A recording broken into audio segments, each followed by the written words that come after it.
Mheshimiwa mgeni rasmi, nipo hapa mbele ya hadhara nadiriki kusema kwamba mimi Suleiman Zuberi Chanzi ndiyo mgombea wa kwanza kutoka chama cha upinzani kupata kura nyingi kuliko mgombea yoyote tangu uchaguzi wa kidemokrasia wa vyama vingi ilipoanza mwaka 1995.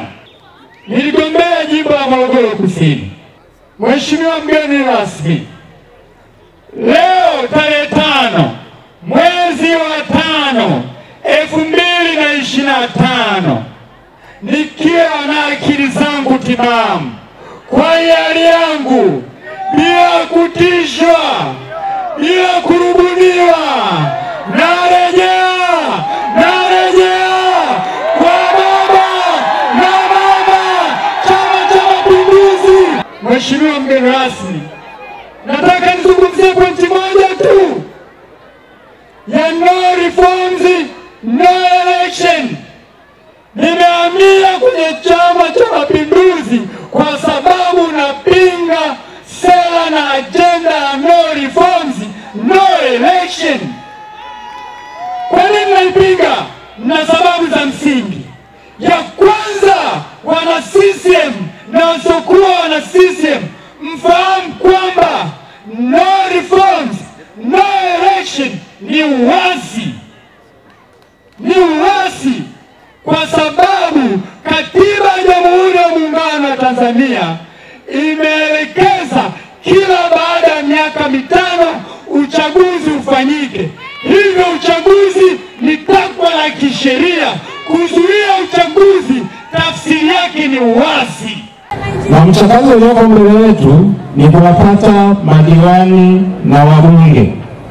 Niwaombe sana tufanye maandalizi ya kutosha sote katika kufanikisha lengo letu hili na kuhakikisha kwamba uchaguzi unafanyika kwa amani na kwa utulivu, lakini kikubwa zaidi tupate wabunge na madiwani wanaotokana na Chama cha Mapinduzi.